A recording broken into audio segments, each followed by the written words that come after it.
Good morning and welcome everyone to AmeriCollect's second installment of our 501R webinars titled 501R6, the IRS is auditing your billing and collection policy.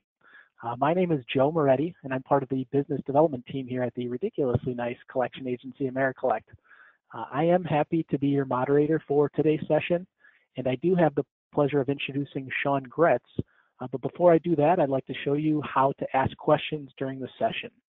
On the right-hand side of your screen, there is an area that you can type out a question if you should have any during this webinar. I will interject these questions to Sean during the session if there's time at the end. Sean Gretz is our president at AmeriCollect and has hosted multiple webinars, visited many facilities, and has spoken nationally on the topic of 501R. So without further ado, sit back and enjoy the webinar as I introduce Sean. Thank you so much, Joe, and welcome everyone to our second webinar on 501R, 501R6, and we're going to be talking about the extraordinary collections actions and what you really should have in your billing and collections policy. So welcome to March. If you're March in Wisconsin like me, it was -1 degree today. That's right, -1 degree is March in Wisconsin. I'm shivering here in my office because my hands are so cold of being outside earlier today. But hey, let's go on about 501R. Who me? I am not a lawyer. I did not play one on TV. Make sure you obviously consult your attorney with anything I say. Don't hold me liable. So here we are. Who's AmeriCollect? Well, AmeriCollect is the ridiculously nice collection agency and early out company. We work exclusively 100% in healthcare, and I love healthcare. It's interesting understanding all the intricacies of healthcare and how the revenue cycle works for many organizations. So that's who we are, and where we come from is understanding healthcare fully. So let's talk about what the agenda holds for you today. So we're going to do a little bit of a quick background on 501R for those that haven't been on the webinar, 501R4. We're going to talk about what that audit looks like, and I'm going to exclusively dive into what does that audit look like for your ECAs and billing and collection policies. We're going to discuss some improvements in compliance and some procedures that you really should have for 501R6. We're going to dive in what are the ECAs and what does it mean to do the reasonable efforts that you're required to do. We're going to talk about the application period and some of the things that they spell out in the final regulations. And finally, we're going to dive into a true billing and collection policies. And we created an example that's on our website. The last thing is your Q&As. You can send to me any Q&As during the session. As Joe talked about before, I'll answer those questions afterwards. And if I don't know the answer, the great news is I work with a lot of, I think it's close to 100 different hospitals throughout the country. If I can't figure out the answer, I can always reach out to my network, and we can probably find the answer for you from someone that has probably already went through this. So without further ado, let's dive into that background. Here we go, the background. This is similar to what I did the last time as well, so if you just bear with me as I get through some of this for those that are new. 501R was enacted partly because Senator Grassley from Iowa started inquiring about the community benefits for hospitals. And interesting enough, after last week's webinar, I received a news notification telling me that Senator Grassley is at it again. He's questioning why hospitals are receiving not-for-profit status. So last time this happened, what happened in 2008? Well, the IRS released their Schedule H on the 990. In 2010, the IRS was required to create the 501R, and that was part of the Affordable Care Act. And in 2016, the final version of 501R was released. So that's the final version. That's when the regulation actually came into effect. It was 2017, the calendar year of 2017. So here we are on year 3, or actually year 4 of the final regulations. Let's dive into the acronyms of 501R. That way you can follow along with me, because you can't have a regulation in healthcare without an acronym attached to it. So the first one is 501R4. If I talk about FAP anywhere in this document, or if I accidentally slip and call it FAP, and I probably will, that means your financial assistance policy. That's what 501R4 is. Then there was 501R5, that was the AGB, or the amounts generally billed. Both those two, 501R4 and 501R5, your FAP and AGB, was covered in the previous webinar. and it is available on our website for those that did not attend that one or could not. Today, we're going to be talking about really that 501R6. What are the extraordinary collection actions and how to work through it? So I told you the IRS is auditing. And this is a requirement as part of the Affordable Care Act. And the IRS will audit you once every 3 years. So if you haven't been audited last year or the year before, you're going to be audited this year.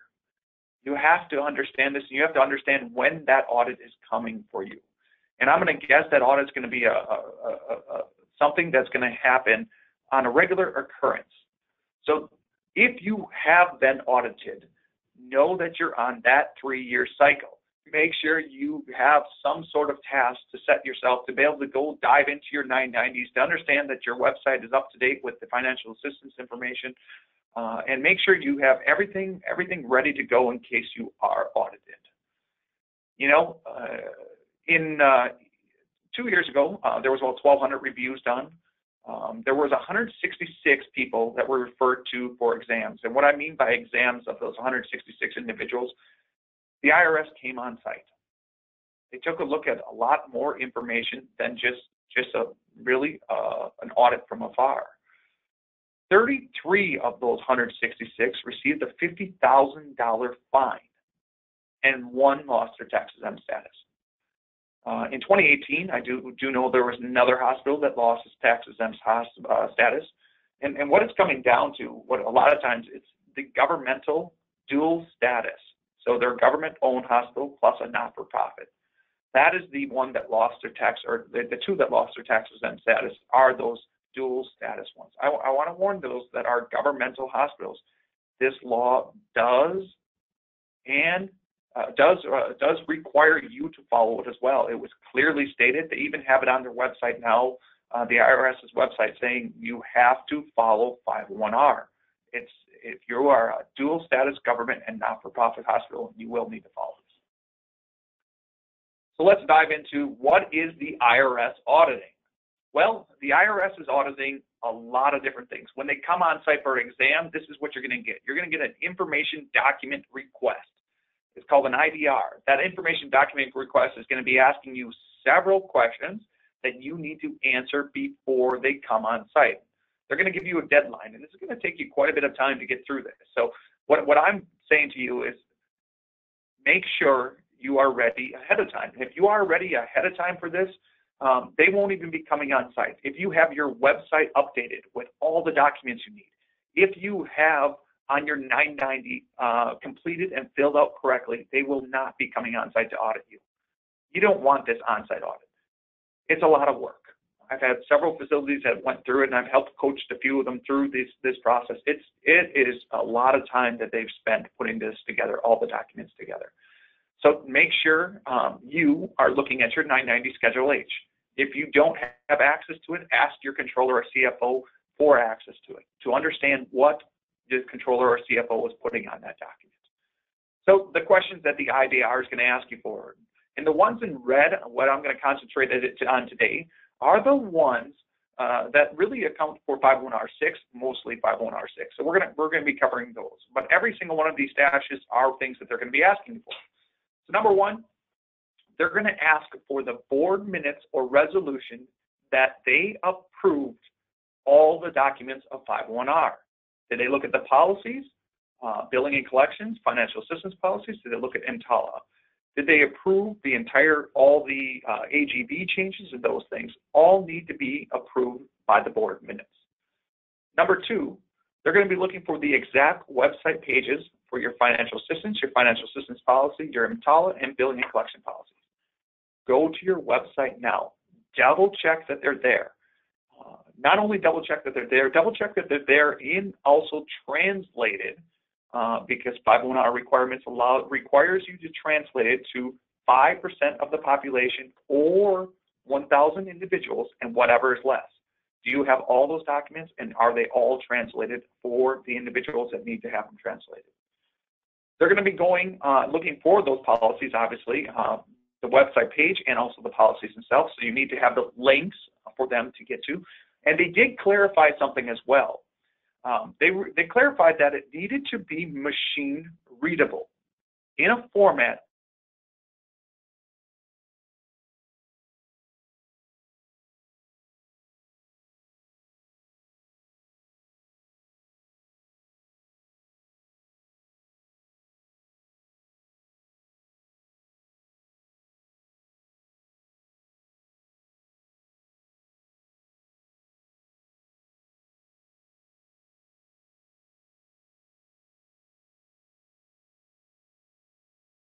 they're going to ask for.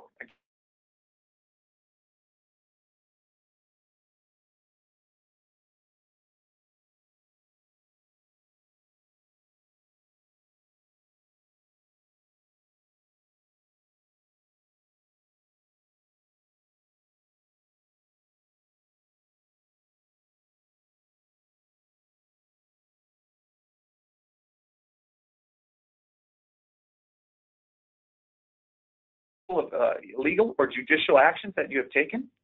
They're going to ask for a copy of your contract with your collection agency that addresses 501R.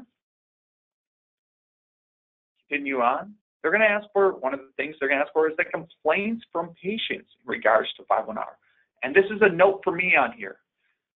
Nowhere in the entire regulation were you required to track those complaints on 501R, but they're asking for it. Just understand that if you ever get audited on site, they're going to be asking for that as well. So that's why I'm saying if you're in non-compliance right now, make your corrections now. Save yourself $50,000. Save yourself a loss of your tax-exempt status. Save yourself a lot of time going through an audit. Make sure your website's up to date and make sure your Schedule H 990 is exactly how you would like to see it so you don't have to perform that audit. Let's dive into 501R6. What we're here to talk about today is those extraordinary collection actions. And what does it mean to be or to have extraordinary collection actions? So the regulation says this, that a hospital may not engage in extraordinary collection actions before your organization has made reasonable efforts to determine whether an individual is eligible for financial assistance for the care that is provided. Two key words here, extraordinary collection actions and reasonable efforts. Let's define those two terms. What do they mean? So let's take the extraordinary collection actions first. There were several things in the document that talked about what the extraordinary collection actions. I'm not going to cover them all. And the reason why I'm not going to cover them all is because the majority of the times my clients do not do some of the other things that they put in the extraordinary collection actions. But I'm going to cover the three main ones. And number four is one that you have to be aware of. Number one for defined extraordinary collection action is credit bureau reporting. Again, some states do not allow credit bureau reporting. Many states do. If you do credit bureau reporting, it is defined in extraordinary collection actions. Number two, we'll talk about extraordinary collection actions. It's legal or judicial actions or processes. That's everything from garnishing wages to just filing a judgment on an account. That is defined as extraordinary collection actions. Number three is selling debt. If you sell the debt, and there's some clarifications on this, it is defined as an extraordinary collection actions. Number four, this is an extremely important one, and it's something that you have to be aware of. If you are performing upfront collections for previously provided care before emergent or medically necessary procedures, it is considered an extraordinary collection actions. So let me give you an example. I take my son, Trevor. Trevor goes into the emergency room, and before I get to the emergency room, and well, emergency room is a terrible example. Let me go a different way. Trevor, I take my son, Trevor, into primary care doctor. He has a cold. And I forgot to pay a bill, and it's 3 months late, and I owe $150 because I went to the doctor myself and didn't pay the bill. If that registration or access person requests that I pay that $150 from 3 months ago, that is considered an extraordinary collection action. From 3 months ago, if they request to pay a bill, it's an extraordinary collection action. At that point, you are immediately required to offer and help a patient apply for financial assistance immediately.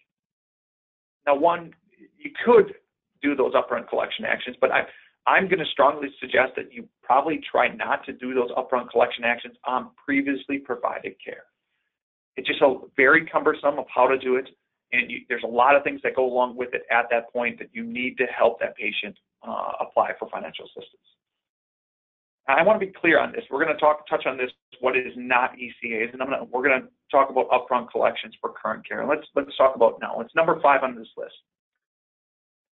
But the but on this is, if you're asking for a $20 copay from every single patient, regardless of where they come in, it doesn't matter when they come in and saying, this procedure will be $20, how would you like to take care of that today? Because it's the current care, it is not considered an extraordinary collection actions. But again, going back to the last slide, it was previously provided care, it is considered extraordinary collection actions. So let's talk about what else is not an ECA, so to define it as well. And you can list with a collection agency at any given point or an early out provider, it doesn't matter. Those are not considered extraordinary collection actions. You can call the patient by telephone. You can write off the account of bad debt. You can send the patient a statement. All those things are allowed. They're not considered extraordinary collection actions. Just credit bureau reporting, judicial actions are the 2 main ones that you're going to see in upfront collections on previously provided care. All right, great. Now we define what the extraordinary collection actions are. The next things I have to define is what is reasonable efforts. So what are the reasonable efforts and what do they mean? So reasonable effort number 1. The IRS pointed to a document that HFMA put together before the final version of the regulation that talked about what it means to provide the best patient experience. And one of the things HFMA pointed to was this, is that 3 statements is the typical billing cycles for hospitals. So the IRS pointed to that and said, based on the typical billing cycles, a patient should receive at least 3 bills before facing ECAs. So they're asking each hospital facility to send at least 3 bills. And I want to be clear on something as well. You know, when you read the final regulations, how it's worded is the hospital shall provide 3 statements. It does not require the collection agencies to send statements on your behalf using the conspicuous written notice. And on those, and that's one of my cover next is that conspicuous written notice. All 3 of those statements are required to have what's called that conspicuous written notice. And there's certain things required in that conspicuous written notice on every one of your billing statements. Number 1, you have to have the qualification saying something along the lines is financial assistance is available to those who qualify. Number 2, you need the direct phone number where a person can receive assistance. And number 3, third requirement of a conspicuous written notice is the need to have the direct website address where a person can receive assistance. That's what required of a conspicuous written notice. Those 3 things. Number 1, who can call, or 2, what phone number they can call, and number 3, what website address they should be reaching out to you at or seeing the information on those things. Remember, 3 statements have to be sent before performing extraordinary collection actions. So one of the common questions that I get is, what about mail? I do not have the correct mailing address. Well, the IRS was smart enough to understand that that happens. And one of the things they said is it will be considered provided the date that it is mailed, emailed, or hand-delivered. If you attempt to mail one, and if you attempt to email one, or if you attempt to hand-deliver one, it will be considered provided. So understand that with mail returns, you just have to attempt to provide the first one. I have a suggestion for you that I would highly recommend you add to your billing and collection policies. It's this statement and this statement alone. It is the patient's, and it's in red, it is the patient's obligation to provide the correct mailing address at the time of service or upon moving. If an account does not have a valid address, determination for reasonable effort will have been made. So put it on the patient to make sure that they're providing you the correct mailing address. When they move, or upon dates of service. It's something that every single billing and collection policy should have in it. So reasonable effort number 2, let's talk about what that is. Reasonable effort number 2 is you're required to send a plain language summary in only one post-discharge communication. And it's only to the subset of patients whom the hospital facility actually intends to engage in extraordinary collection actions. So let's talk about that a little bit. I know some hospital facilities have said, I am no longer doing extraordinary collection actions. So the question comes in is, do you have to mail a plain language summary? The answer, no, you don't. You do not have to mail that plain language summary to any patient because you're not doing an extraordinary collection actions. That's the IRS kind of twisting your arm to say, hey, try not to do extraordinary collection actions. I still think, in my opinion, it's worthwhile to do the extraordinary collection actions. But it only has to be in one post-discharge communication. Many hospital facilities are just placing the plain language summary on the backer of their statement. It's a great way to send it on every single statement. If you want to use that real estate on the backer of your statement to send that plain language summary to patients. So that's number 2, reasonable efforts. You're required to mail a plain language summary to patients. Let's talk about what's required on that plain language summary. Again, number 1, you need a statement such as financial assistance available to those who qualify. Number 2, you need to know, have some sort of way to qualify how you will make that determination. You know, most facilities are using that federal poverty guideline, so some sort of chart on there saying that if they're 200% of federal poverty guidelines, you're granting 100% free care, and if they're sliding scale, whatever that sliding scale is, so if it's 300%, they receive a 50% discount, and 400% receive or 75 or 25%. I'm sorry, 25% discount. You have to have some sort of way to say how they qualify. Number 3, you need to have how to apply for financial assistance. So you're going to have the point where they can access the information, the website address or physical location. And part of that also is the physical location of the hospital facilities where an individual can provide assistance or financial assistance. So is that you're admitting in emergency areas that a financial counselor should be there for them? Or is it a certain location in one of your hospitals? That needs to be on the plain language summary. And number 4, where free copies of the policies and application can be obtained. That's required to be on the plain language summary as well. I'm going to give you a great example. I think Spectrum has done a really good job with their plain language summary. So if you're looking for one to say, oh, let's check mine against a peer of ours, look to Spectrum. They've done a really good job with 501R, in my opinion. And the website address is on the page, so check it out and take a look for more information. Reasonable effort number 3. You're required to make one oral communication to patients to notify them about financial assistance. And you have to do this at least 30 days before you intend to do the extraordinary collection actions. Let's talk about what that oral notification is. It's really the one attempt to communicate, and I'm going to cover that a little bit more. You do not have to speak to every individual. You just have to make an attempt to communicate. So if you place an outbound phone attempt and they do not answer and there is no voicemail, you made that attempt. If you left a voicemail that says financial assistance available to those who qualify, you made that attempt. You just have to make one attempt. Some hospital facilities I've been working with have been using what I like to call agentless calls. It's similar to your appointment reminders. And you just drop a message for that patient notifying them that financial assistance is available to those who qualify. Now, if you're doing that, I just want to make sure that everyone understands there's a competing regulation that you have to be compliant with, and that's the Telephone Consumer Protection Act. For those that don't know about the Telephone Consumer Protection Act, it fines you for every attempt that you make to a patient where you don't follow the strict regulations that go along with it. And one of the things that they talked about is these 7 things you will need to follow. Number 1, you're going to have to send it to only the wireless telephone number that was provided by the patient.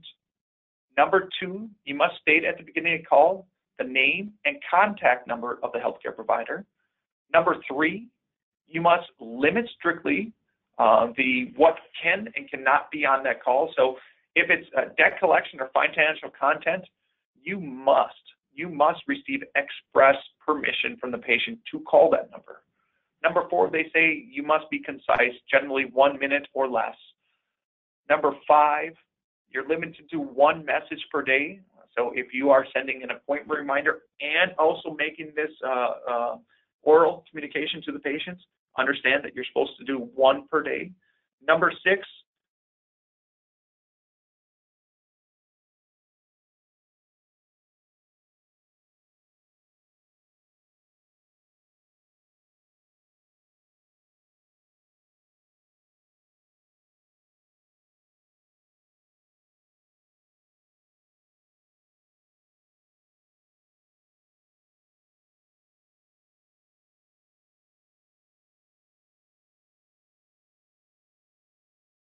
the express permission, it is the easiest way to go about it.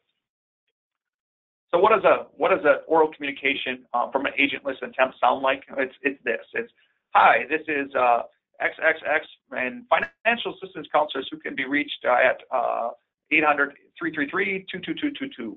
And we offer financial assistance to those who qualify and who are struggling to pay their medical bills. Press 1 to talk to a financial assistance counselor today, or call us back at. That is one example of way you can do it using agentless calls. Just drop the message for the patient. It automatically plays on their voicemail or when they pick up, and you've done your job of oral communications. You know, one of the other things that we've really recommend, and we do on all of our early outs, is use the IVR. Every single one of our IVRs do say financial assistance available to those that qualify. It's similar to all calls may be recorded. Just add this to your IVR. It covers you in case you ever get to the point to understand if you did the oral communication or not. Let's dive into reasonable effort number 4. So one of the things that they require you to do is only of those that you intend to do ECAs on, you have to send a final notice. On that final notice, you're required to have that conspicuous written notice where you mention financial assistance available to those who qualify. And you're also required to give the person that 30-day deadline before extraordinary collection actions. 3 things. 1, what are the intended ECAs? So are you doing credit bureau reporting or legal or judicial action? Number 2, you have to mention that financial assistance is available to those who qualify. And number 3, you have to give at least 30 days before the extraordinary collection actions.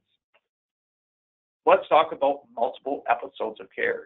In the final regulations, the great news is that the IRS said you can combine multiple episodes of care as long as the newest date of service is the date that you're using to do the 30-day notification for it, for extraordinary collection actions. So this is an example below is the one that we've been using for quite some time through our early out clients.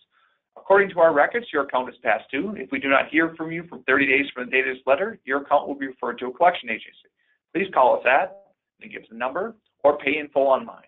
We intend for our collection agency partner, at their discretion and with our approval, to engage in the following extraordinary collection actions by the date listed on the reverse of this notice, including but not limited to, number 1, reporting your account to credit bureau, number 2, taking legal or judicial actions.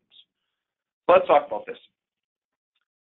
Number 1, we're talking about multiple episodes of care. So we're combining one final notice. We're sending one final notice to the patient, and we're combining those dates listed. And we're saying when the date is that we can perform the extraordinary collection actions.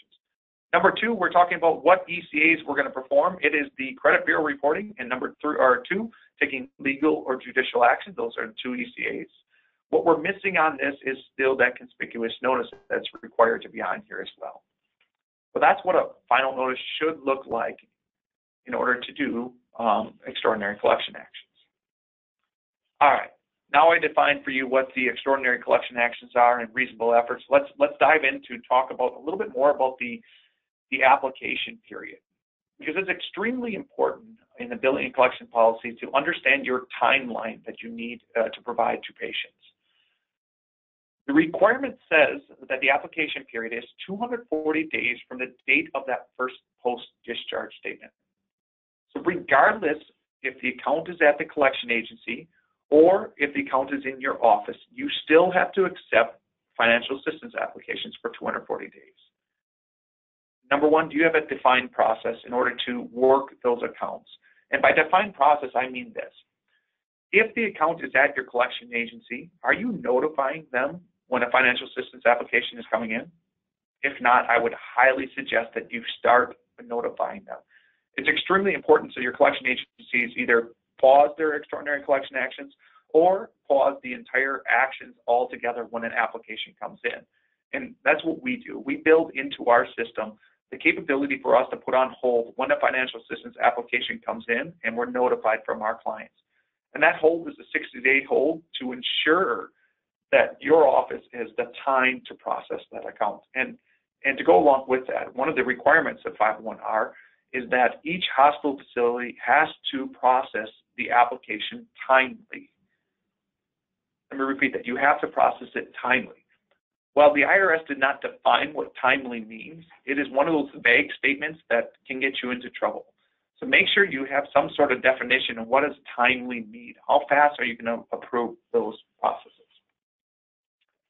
And oh, by the way, one of the things that the IRS did say in the final regulation is this, that hospital facilities must be held accountable for the ECAs of the debt collection agencies or debt buyers. You are accountable for us. Whatever we do on your behalf, you're accountable for. So you got to work with an agency that understands 501R, understands what should happen if an application comes in, understands that the contract requires documentation of 501R. And if you haven't updated your contract with your collection agency, I highly recommend that you do have one in place. And that's what we'll talk about a little bit. Do you have that contract in place? Do you have the contract that talks about what happens if they mistakenly violate 501R6 and they place an extraordinary collection actions on an account that they shouldn't have, or they didn't quickly and timely remove the extraordinary collection actions, such as credit bureau reporting, or if they made a mistake by working account, or an account came over too early, what to do with it in those cases. Those are all types of things that need to have in place. We at AmeriCollect, we built a lot of automation into our processes to understand when that first patient post-discharge statement has left your office, or when the likelihood of the account has came back from the insurance company, understanding that it's 30 days usually after that point where that first post-discharge statement comes out, and building the automation to understand when we can take extraordinary collection actions. You got to make sure your collection agents understand these regulations. It's big, and you really, as a hospital facility, do not want to get that $50,000 fine that goes along with this. Let's talk about that collection policy and what are the requirements to go along with it. Number one thing that you have to do on your billing and collection policy is you have to describe the actions that the hospital facility will take. And what do I mean by that? Well, a great way to look at it is those reasonable actions. You should define that you're going to be sending 3 post-discharge statements. You should define that you'll be mailing out 1 plain language summary. You should define the oral communication that goes along with it. And finally, you should be finding that final notice that goes out. Define those actions. Define if you will be making outbound phone attempts. And there's a great way to go about this is be very generic in the statements that what actions you'll be taking. That XYZ hospital facility will be taking all legal actions that are allowed by the law.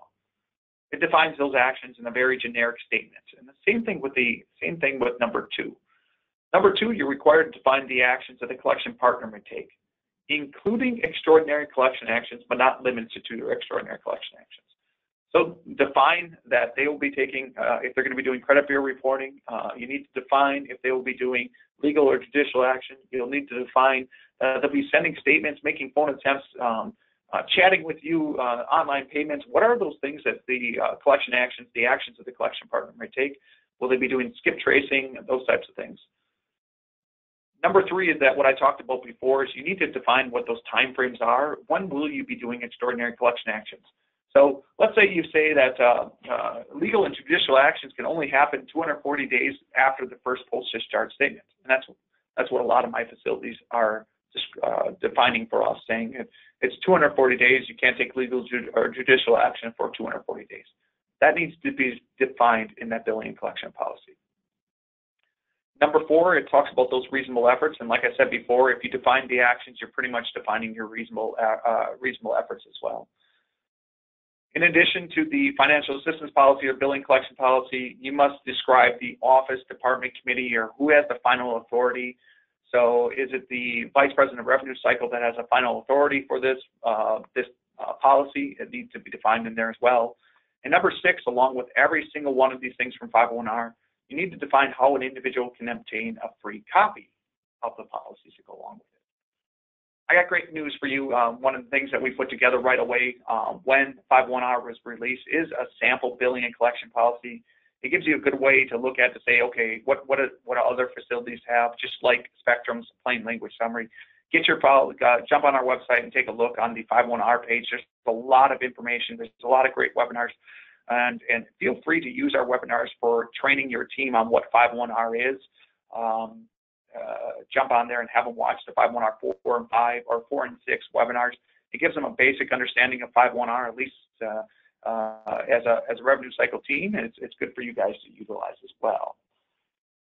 So with that, that's all I have for you today for 501R6. I appreciate everyone joining us. Joe, are there questions today in regards to 501R6? Yes, there is one. The question asked is, what if our financial assistance is only offered to patients that have 500 or more? So if we're asking for upfront collections from, say, 3 months ago for 150, we can't offer financial assistance because our financial assistance policy doesn't cover clinic debt. So I don't think that would be an ECA, correct? That's a great question, right? So the answer to that question comes down to so patient owes $500. I think is the example. Patient owes $500 from a previous visit, or patient qualified for financial assistance on a sliding scale, but anything balance, or I'm sorry, I said that wrong. Patient has a balance under $500, and they have a requirement that it has to be above $500. If you're asking before medically necessary or emergency care for that $500, it is considered an extraordinary collection action. So if the patient, let's call the balance 150, like I said in the example, if you're asking for that and you have to make the determination, is it medically necessary or emergent? And if the answer is yes to that question, you ask for that balance, you are doing extraordinary collection actions. Any other questions, Joe? That was it. My contact information is on this page. It's my cell phone and also my email address. Feel free to email me and ask me any question you have on 501R, 4 or 5 or 6. It doesn't matter which one. I can point you in the right direction or give you some opinions of mine of how you can go about solving some of the things. It's a complicated law. I consider it the HIPAA of our HIPAA of this century. So understand that I'm here to help you anytime, and even I've reviewed many different policies and given suggestions around policies as well. But thank you for joining us, and I hope you have a fantastic day.